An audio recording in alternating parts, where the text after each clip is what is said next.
بەناوی خۆی بەخشندەی میهرەبان سڵاوتان لەوێت بینەرە بەڕێز و خۆشەویستەکانی بەرنامەی دین و دنیا خۆشحاڵین لە ئەڵقەیەکی دیکەی بەرنامەکەتان بە خزمەتەوەی بەڕێز و خۆشەویست ئەگەینەوە. خۆشەویستان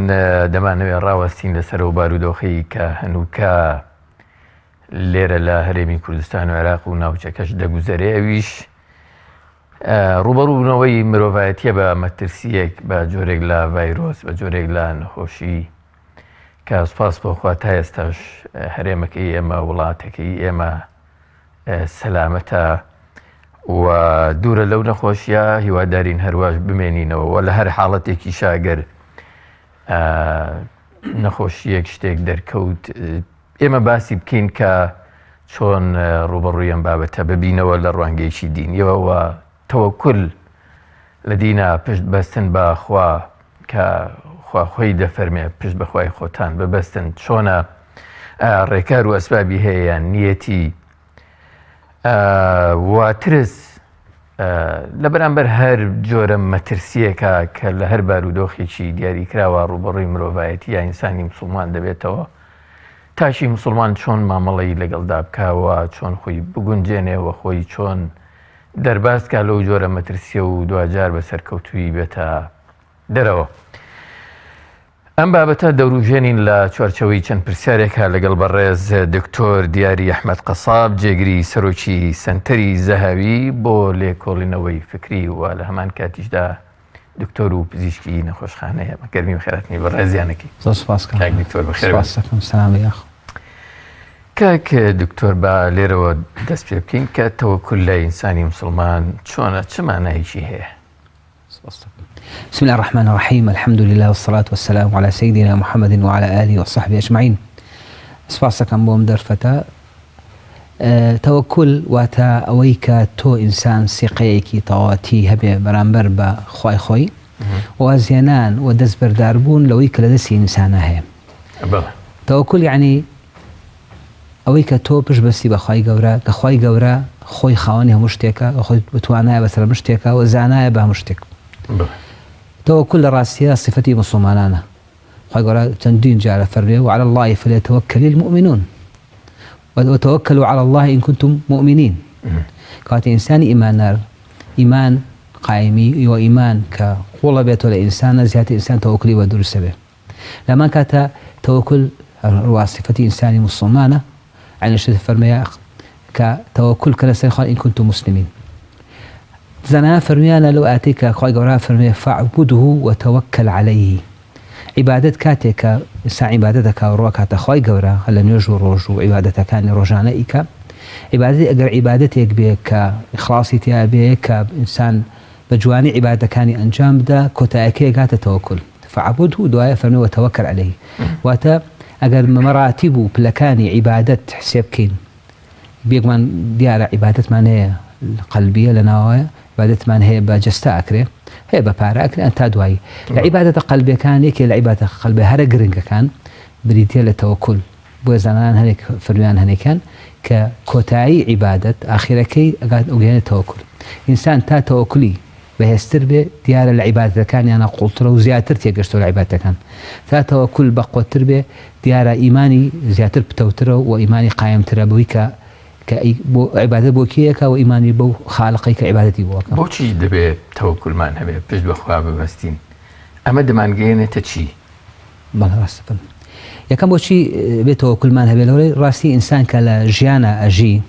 پێویستی بەوەیە کە ڕەبتی هەبێ بە قووەتێکەوە بە هێزێکی باڵا دەست و هێزێک لە هەمان کاتە کە باڵا دەست بێ و بە هێز بێ لە هەمان کاتە ڕەحیم و بە سۆز بێ بەرامبەر ئەو شخصە.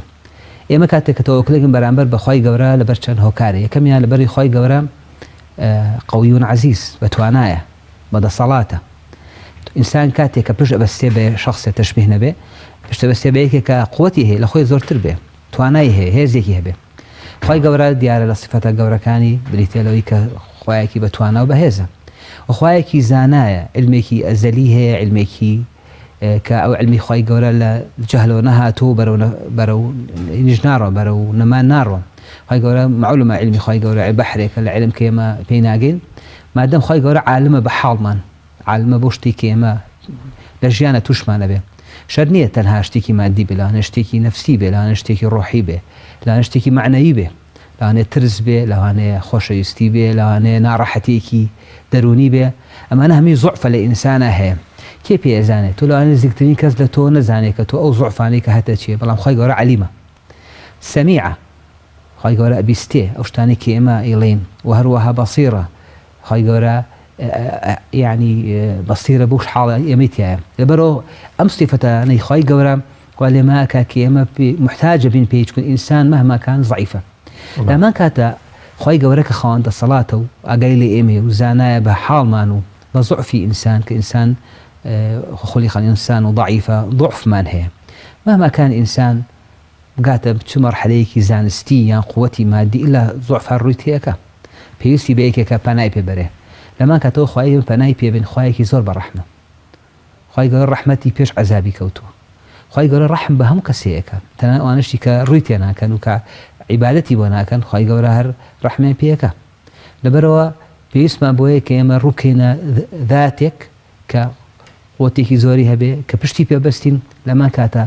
عالم بێ بە حاڵمان، بە ضعفی بەشەریمان، و هەروەها ڕەحیمیش بێ کە ئەو شتانی کە لێی داواکەن بۆمان بێتە یعنی ئەنجام. کاک دکتۆر، زۆر کەس باڵین لە مسڵمانان ئەمە ئەنجامەدەن، ئەڵێ پشت دەبەستین بەخوا، تەوەکولمان بەخوا هەیە. کافیە تەنها مەسەلەن بەدەم ئەمە بوتریان چۆنە مەسەلەن ئەسڵەکەی ئەسڵی تەوەکول بەسونە بێت جوان بێت؟ زۆر جوان. شتێکی تر هەیە پێوتێ تەواکل. تەوەکل ئەوەیە لە ڕاستیە، تەوەکل ئەوەیە کە تۆ ئەسبابەکان وەربگری، شتەکانی کە لەسەر خۆتە کە خوای گەورە سونەنی ئیلاهی هەیە، ئەگەر قانونی داناوە، یاسای داناوە لە کەونا، لە گەردوونە، تۆ ئەو یاسانە بەکارێنی و سونەکان تەطبیقەکەی، اینجا تەوەکولەکەی نەک ئەوە هەر لە بیدایەت و تا ئاخر تەوەکل بە خوای گەورەیە. کاتێک ئێمە کارێکین ئەمانەیە سەرکەوین تیاشت، ئێبێ بزانین ئەو سەرکەوتنە ڕاستیەی خوای گەورەیە. خوای گەورە ئەوە نە بەتوانە و دەسەڵاتە، ئەگەر ئێمە چی بکەین ناتوانین بگەینە ئەنجام ئەگەر خوای گەورە یارمەتی لەگەڵانە بێ. ئەمە تەنها بۆ مسلمان نیە، بۆ هەموو ئادەمی سادە، بۆ هەموو مرۆڤە. تەسەوور نەکەی خوای گەورە تەنها یارمەتی ئەوانایە کە ڕووی تێکەن و عیبادەت دەکەن. ئەو زانانەی کە کشوفاتیان کردو، کە شتیان دۆزیوەتەوە لە علمە، گەشتوونەتە مەرحەلەیەک نەیانتوانیوە تەجروبە زانستیەکان تەواوکەن،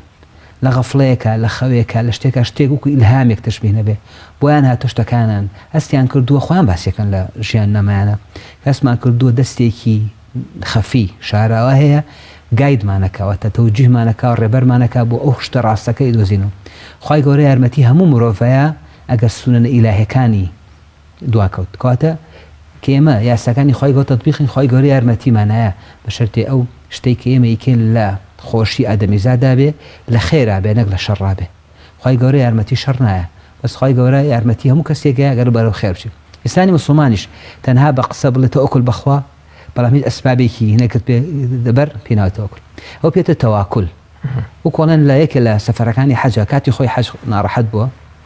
سەفەرێکی دوور و درێژ بووە، یەکێ لە حاجەکان هاتووە وەزەم ئیمامی ئەحمەدە، ئەڵێ کاک حاجی جەنابەتی حەزە کردەوەی سێرەکە هیچی پێ نییە، نە پارەی پێ، نە خواردنی پێ، نە شتی پێ. ئەڵێ تەوەکلت عەلە الله، ئەڵێ تۆ تەوەکل لەسەر خوا نەکردووە، تۆ تەوەکل لەسەر ڕەفیقەکان کردووە، لە خواردنەکەیەوانە خۆی لەگەڵەوانە هەیە تو ئەڕۆی، ئەڵێ تەوەکل عەلە الله. ڕاستیە ڕزق وەمنای ئەو شتانی کە تۆ بێ ئیمانە هەبێ،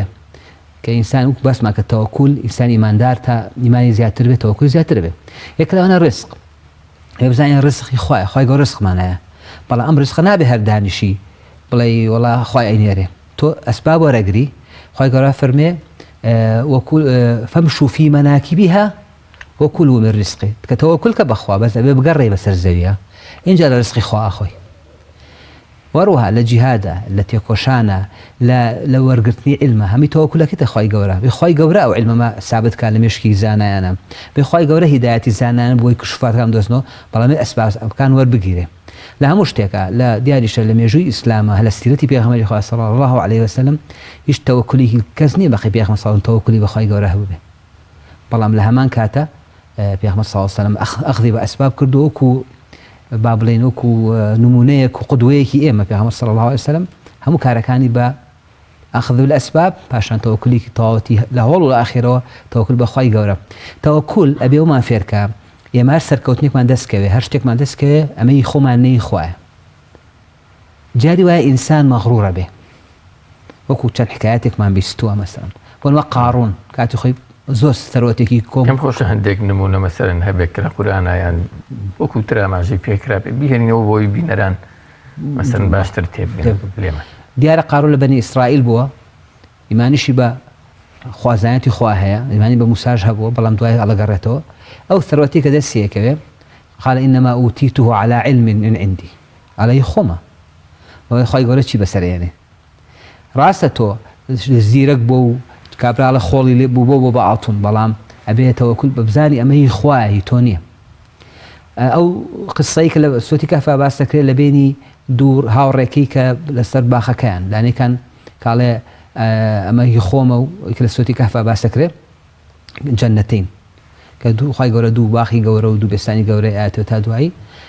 ڕەفیەکەی قسەی لەگەڵ کاڵێ ڕووکەرەخوا بەی خوای بزانە ئەوژ لە ناخاڵە هی خۆمە ئەسنا قیامەتیش نیەگە بچم بۆ قیامەتی لەمە باشترم دەستەکەوێت، یعنی من ئەوە قدرەت و توانە و ئیمکانیاتی فەنی و مادیم هەیە لەمە زیاترم دەستەکەوێت. دیارە خی گەورە خەسفەکە بە جەنەتەکەیە. وەکو باس دەکرێت لەم دنیای خۆشمانە جاری وها بۆ خەڵک مەغڕور بووە بێ منەتی خۆی دەربڕە بەرامبەر خی گەورە زوو پێینوانەوە. کو باس دەکرێنەوە پاپۆڕە گەورەکەی تایتانیک کە توێتی ئەم پاپۆڕێکی وا گەورەیە شتێکی وا گەورەیە خواش ناتوانێت غەرقیکە فیما معناه وابێ لە یەکەم ڕحلایانە غەرقە بێ، ینی پاپۆڕی زۆر بچووکتر لەوە هیچی لێ نایە بەس ئەو خی گەورە غەرقی کرد. کاتە خی گەورە جارجار پیشانی عەبدەکەیە مسلمان بێ یا مسلمان نەبێ کاتێک کە وەز لە تەوەکولێنێ یان وە بزانێ هەموو شتەکانی خۆیەتی خی گەورە دەرزی نیشانە ئەڵە ناگەل لە خۆ بێ ئەمانە خی گەورە ئەگەر نەبێ ناتوانێ شتەکانم بکەی. بە نمونەمی کە ئێستا لە سینە گوزەرە یعنی ئەمە سینە گوزەرە سین وڵاتێکی گەورەیە، دەوڵەتێکی عوزمایە، لە زانستا زۆر پێشکەوتووە، لە اقتصادا لە ماخیرە زۆر پێشکەوتوو. وای لە هاتوو بوو خەریب بوو، یعنی سەیتەرە هەیمەنەی ئەژمونی بابنە اقتصادی ئەکرد بەسەر هەنێ وڵاتی ترە. دەباشە خۆستین تووشی ئەم حاڵەتە بووە لە کۆنتترۆل دەرچێت لە خەریکە لە دەرەچێت لە کۆنتترۆل لای سین خەریک هاواری لێڕاستی خەڵک یارمەتی لێبە بەچی بەرامبەر بە مەخلوقێکی خی گەورە کە بە چایش نابێت. کاتە مەهمای ئینسان قدرەتی هەبێ ئەمە ئەوە ناگەێنێ کە تۆ دوای وەسائل نەکەی، بەعکسە تۆ دوای وەسائلەکەی، بەڵام بزانی یەکێکەیە کە خی گەورە ئەو ساحەبی وەسائلەکانە ئەو ساحەبی سەرکەوتن و هەموو شتەکانە بێ پشتی پێبەستی. کێشەیەک نییە لە نێوان مەسەلەن تەوەکل و ئەسبابە گرتنەبەری ڕێوشوێنەکانە مەسەلەن ئەمە چۆنە لە دینە؟ بەعکسەوە لە دینە بێت تۆ ئەخذ بە ئەسباب بکەیت. تۆ ئێمە مەئمورین بە ئەسباب، ئێمە ئەمرمان پێ نەکراوە دانیشین بە موعجیزە بژین، ئەمرمان پێ نەکراوە دانیشین پاڵ بینەوە خی گەورە ڕزقمان بە بەعکسەوە ئەبێ ئینسانی موسڵمان بە ئەسبابەکان وەرگرێ.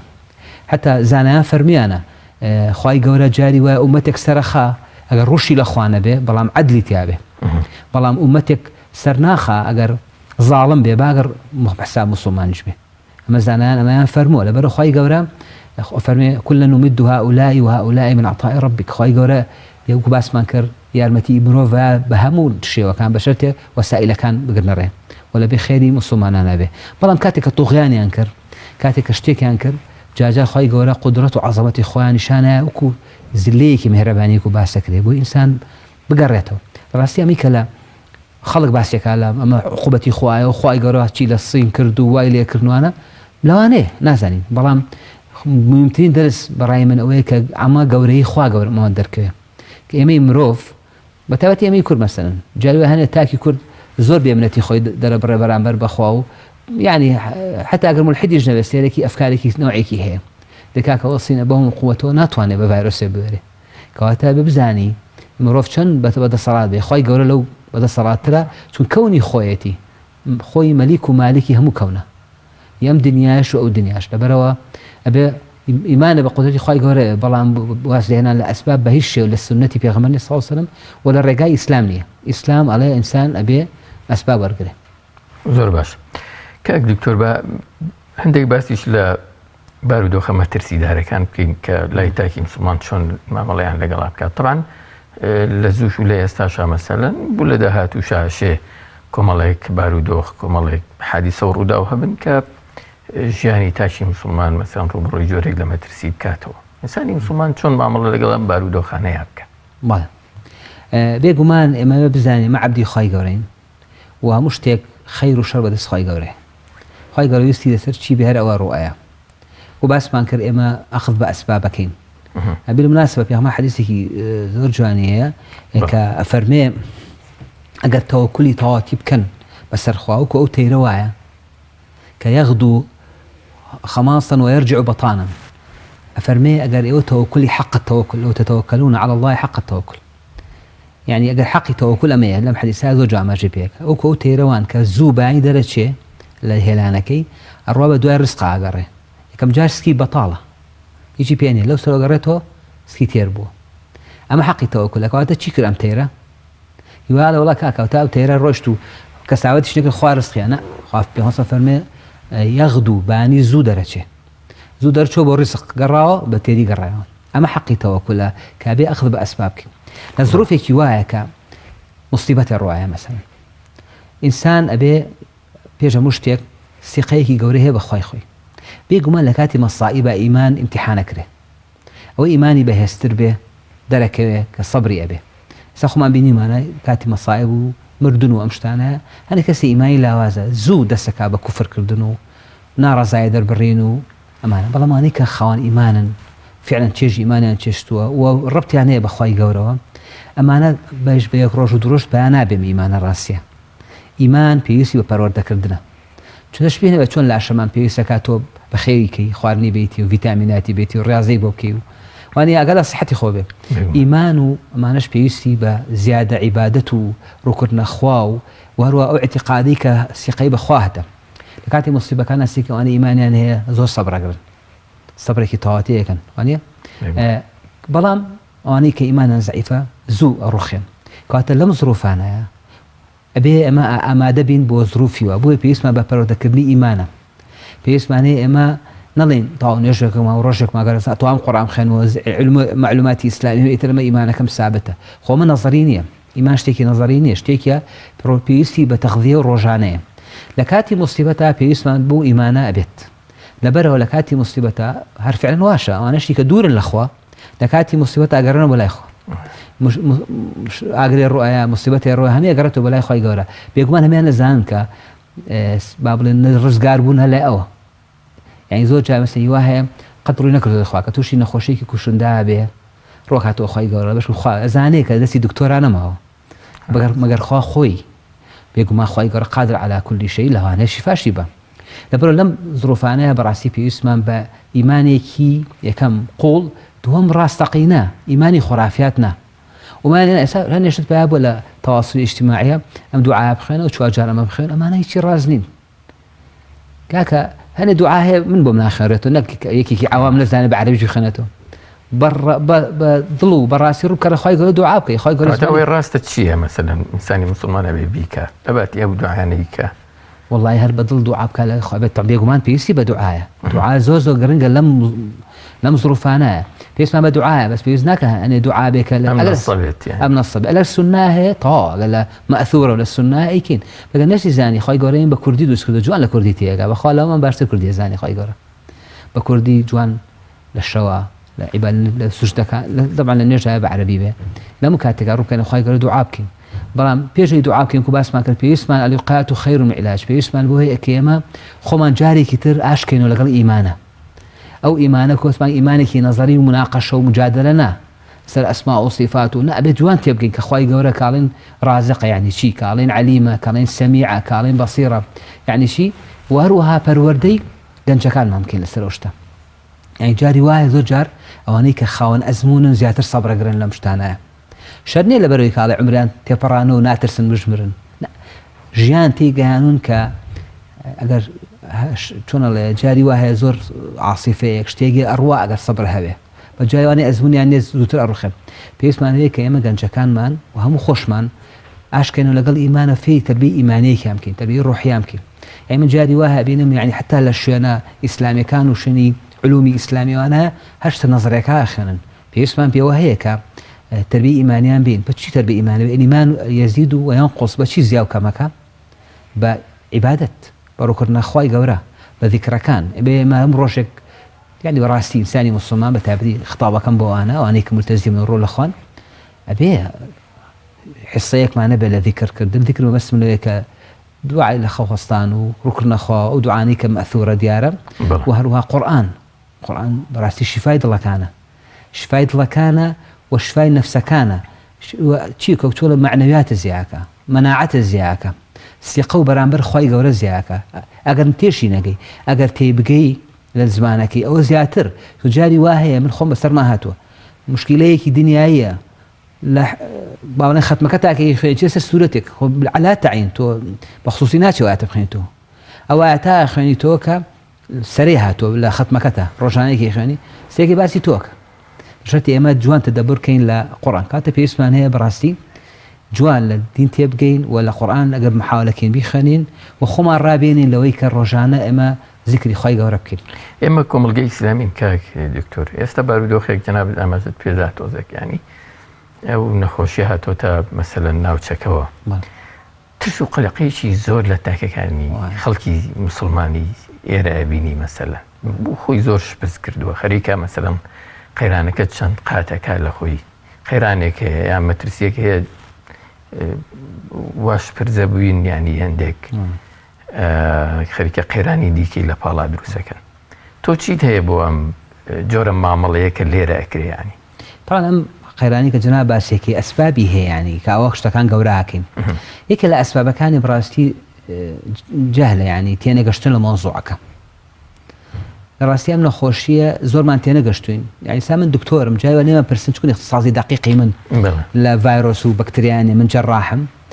بە تەحەفوظەوە قساکەم یان ئەڵێم ئەوە بیستووە ئەوەم بیستووە ینی معلوم کەچی وایە لێتە بێ بە عالەمە لە خۆ قساکە ئەم لە خۆشی وا گەزرێتەوە لێکی وەرگرتووە لە فەیسبوک یا لە تۆڕێکی کۆمەڵایەتی و بالضبط یەکێ لە مشکلەکان یعنی وەرە جەناب ئیعلامی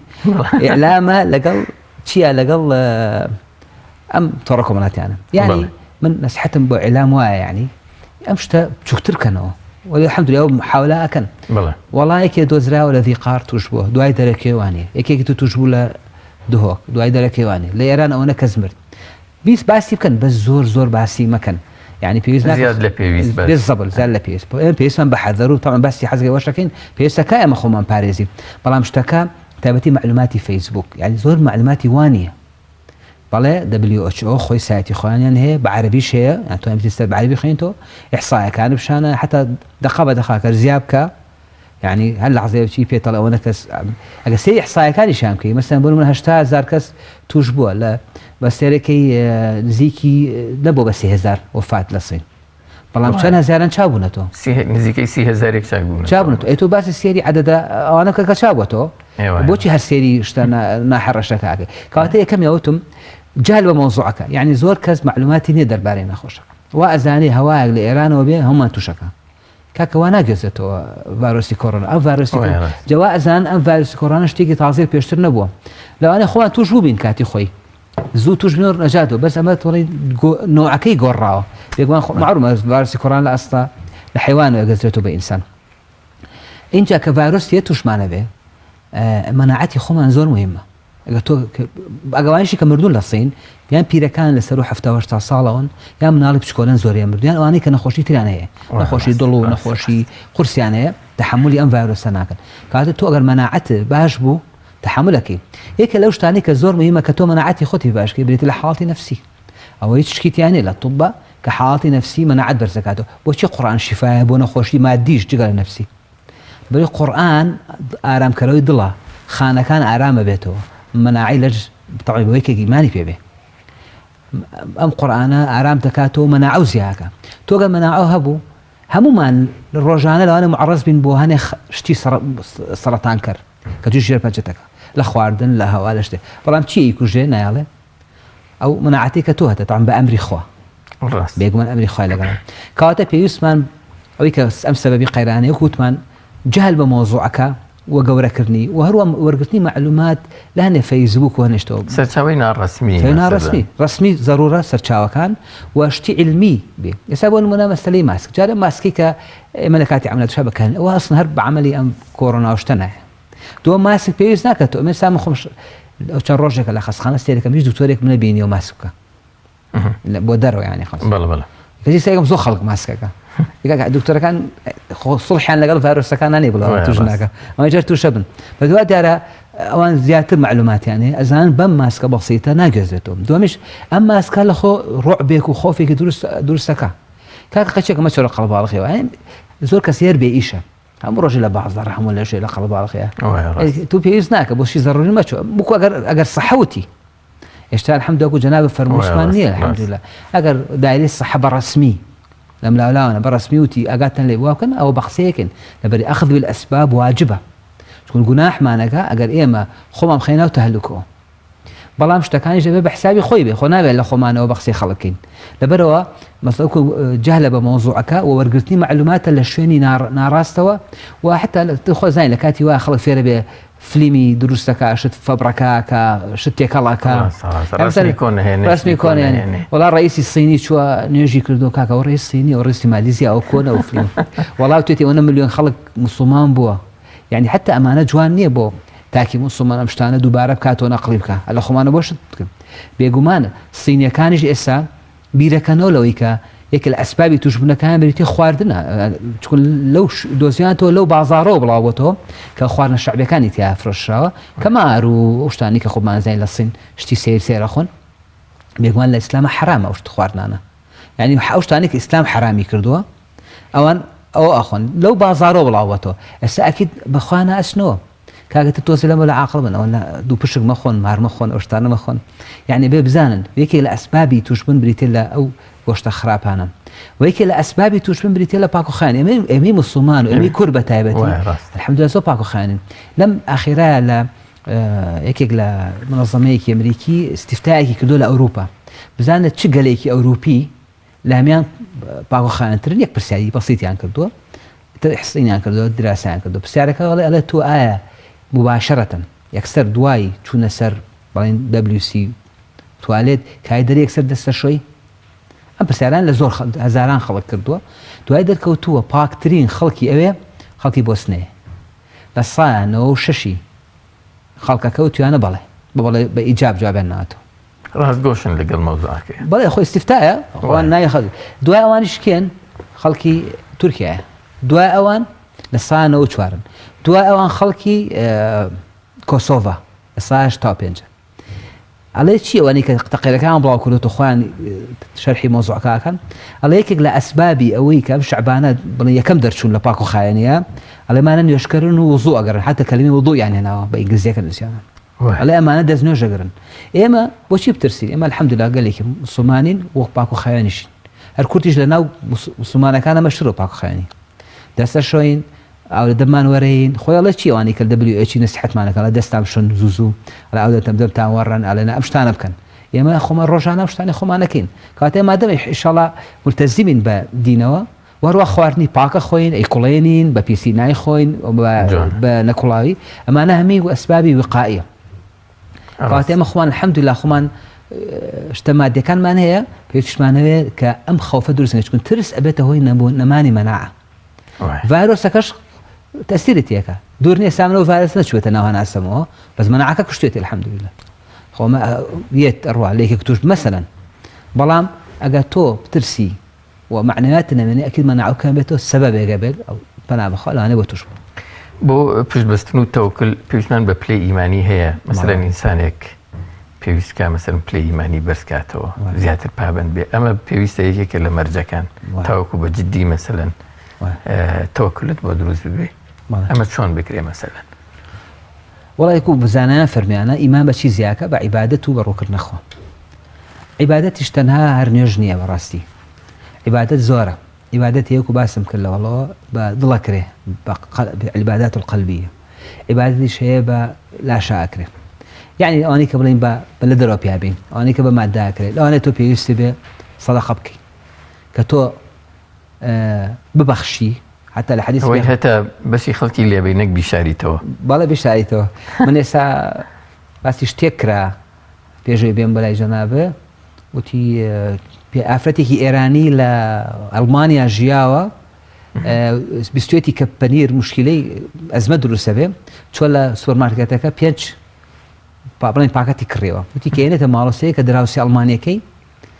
دوو پاکەت ئێنێتە دەرێ پێڵێ تو بۆچی واکەڵەوە بیستمە ئەزمێمە بیبم بۆ بازار باەکی تر استفادەکەم بلای من زۆرە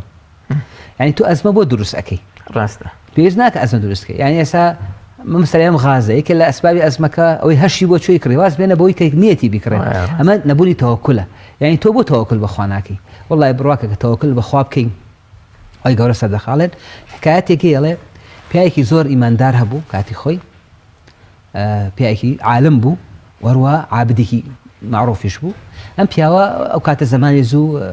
حکوومەت پارەیە بە خەڵک پیاڵن بڵێن خەلیفە پارەیان لە بێت الماڵ پارەیان وەرەگرت معاشیانەوە با بڵێن ئەم پیاوە معاشی وەرەگرت کە معاشی وەرەگرت پارەکەی زۆریشانە لەبەری بەشور بوو هەمیە بەخشی لە فی سەبیلڵاه برازایەکی هەبوو مادیانە بیرێ کردو تی باشە مامە من تێناگەم تۆ چی وەرەگری ئەی بەخشی کەچی ئەش بینم زۆر ژیانە خۆشە ئێ من ئەگەر دینارێ بەخشم دەم دەسەکەوێ ئەی چۆن خوا ڕۆژانە ئەم ماتێ وتی ئەکەی وتی ئەکیت وڵاتر بەس مای داات و کوڕەکەوتی من ژواکەم چۆ مەسەلەن بڵێن 10 دیناری زەهابی هەبووە بەخشیوەتی هەم ڕۆژە چاوەڕێ کردو 10 دینارەکە نهاتوە ڕۆژی دوم نهاتوە هەفتێنە دوای چوو بۆ لای مامی وتی باشە مامە تۆ بە تۆ تووشی مینە کردم مشکلە کردم پارەکەشم فۆتە تۆ بە منە نەوت یەکێ بەدەیە وتی کوڕم تەعامل لەگەڵ خۆیاوە ناکرێ تۆ ئەبێ ڕەبتێکی معنەوی و ثقەیەکی تەواوەتی بەخوا هەبێت جاوە چۆ معاملەیەکە تۆ چاوەڕێکی تۆ بە ثقەوە بێ کە خوای گەورە تۆ زایع ناکە کەواتە دەرەجەی ئیمان پێش عیباد ینی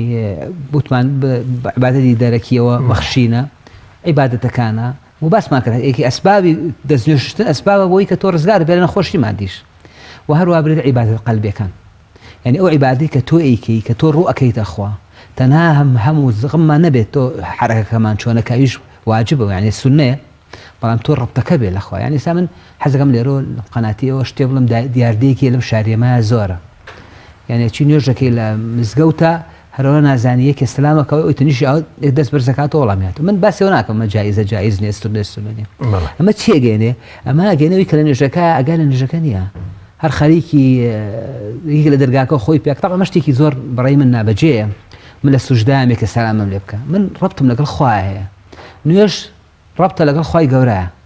تۆ بە سەلامم لێ یەکی من خۆم ڕۆژێکا لە مزگەوتێ بووم ناڵێ من زۆر ئاگام لە خوایە نوێژێکم ئەوەی تریشم ئاوایەکی کرد تێنەگەشتم مەوسوع چییە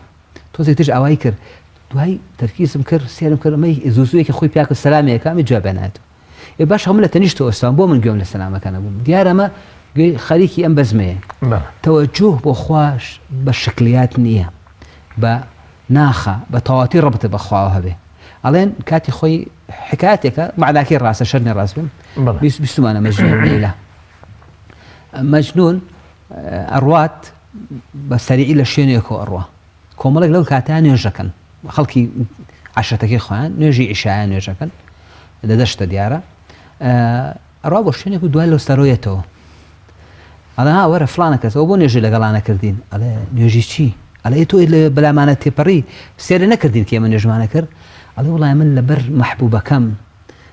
چوون بۆ لای ئەو ئاگام لێوە نەمابوو بەس ئەگەر ئێوەش ڕاستان ئەگەر لەگەڵ خوایە من چۆن منتان بینی کەواتە تۆ ڕەبت بەخوای گەورە هەبێ ئیمان پێویستی بە تەربیە هەیە و باسمان پێویستە ڕۆژ بە ڕۆژ ینی چۆنە لە چۆن درەختی ئاوایی ئەبێ ئایی بێ ئەبێ سەمادی بکەی کەواتە پێویستمان بە عیبادەیەک لەو عیبادەتەوە باسم کرد جگە لە مادەکان عیبادەتە قەلبیەکانە دوعا پاڕانەوە ڕووکردنە خوا تەوەکل بەخوا ئەمانە تەوەکل دروستەکەن وگوتمان فاعبده وتوكل عليه بعبادة توكل ما بدر السبيل بلام إما قر معاملة لقى خوا بغير ثقة به بخوا قرا فرمتي أنا عند ظن عبدي بي حديث قدسي عليه عبدكم شون جمان بمنك من أوام تو أقول جمان باش ببرامبر بخوا قرا رسخته يا دواي ورقني أسباب بخوا قرا وباريزي بخوا قرا أجر توشي مصيبتك كيش بكلا مصلحتي توه يعني من توشي نخوشتي بك بيرك مولا أنا مصلحتي منها بمشي الزين برابر خواي جورا به خواي جورا زين بعشة برابر والله ما قال هيك الزين برابر بخواي جورا نبي هيك السقي بنا بخوا يعني الله السقي ما بخوا توكل على الله بس قسيه راسي توكل على الله بس بقسنا به بلا ناخوا به ومش بيستي بوك بس ما كربا يعني قشون ما كرنو جورا كردنو دائمة الرجانته عبادتك وفكرك وكو زنافر التفكر عبادة بيذكرنو خوي لخوا عبادته الذين يتفكرون في خلق السماوات والأرض أو أنا خوي قربا متحيانك بيذكرنو لذاتي خوا لعظمتي خوا لخلق أما أنا خوي عبادته لبرو إنسان بهول بابو إن شاء الله بقات أو مرحلة كتوكل لك بقود ببرامج الخير. زور باش كاك دكتور لو بوي بشيء لو هو كارو أساليب أنا مثلا لبرشاو مان به توكو بيكينا وسيلة روبروبونا ويام بتاعي ممكن باش يعني أجر جناب هم وقت دكتورك هم وقت شارزهاي شيء إسلامي همان ذكرن معي تندرستي من بديته همان ذكرن معي روحي من بديته بوي ك بهو يعني وروبرويام بارودو خبر بينه إن شاء الله. جاء بيجا مشتكى بيغمري الإسلام صلى الله عليه وسلم هر بيجا زارو شوار صونا صلى الله وبيج حديثي كي معجزيه يعني إعجازي تاعه كفرمي إذا سمعتم بأرض بالطاعون في أرض فلا تدخلوا إليها أو كما قال أفرمي قال بيستان طاعون يعني شيء هو طاعون هي نخوشيكي بيلان طاعون بلان طاعون بهمو نخوشيكي كذوب لعبته بيلان طاعون أجا بيستان لنا وشوينك زويك طاعون هي نشنعي معلومة ما ممكن سيجزنا شاري أوهان ونابك تشيوي بس دومي كعلم لما آخر دوزيته أفرمي أجرج لنا الأرض يا كابون طاعونك اللي والرؤيا نشنا دره إعجازك اللي رأى بيهم صلى الله عليه وسلم فرمي إذا سمعتم بالطاعون بأرض فلا تدخلوها وإذا وقع بأرض وأنتم بها فلا تخرجوا منها إعجازك اللي رأى أو تو شارك توشي طاعون بوا نخوشيك وشند بوا مشنا نهي أبيك ما توشبي بس مكان لو أفرميك اللي جورو أبون لو شنا أبون مشنا دره أما إعجازك كاتي خلقتينا أقل بوشي تكون أواني كلا نو حدث كان نو فيروس كان أكيد فيروسك توشان بوا بس مقاومان بقوته عرض كان درناك بس شيء حاملي هالقري فيروس كان سواء احتاطاني كاكريك اللي درويته خلنا شنو كل بري الله نوكو حامل فيروس كمان ما علمك فحسانه كان يشانيه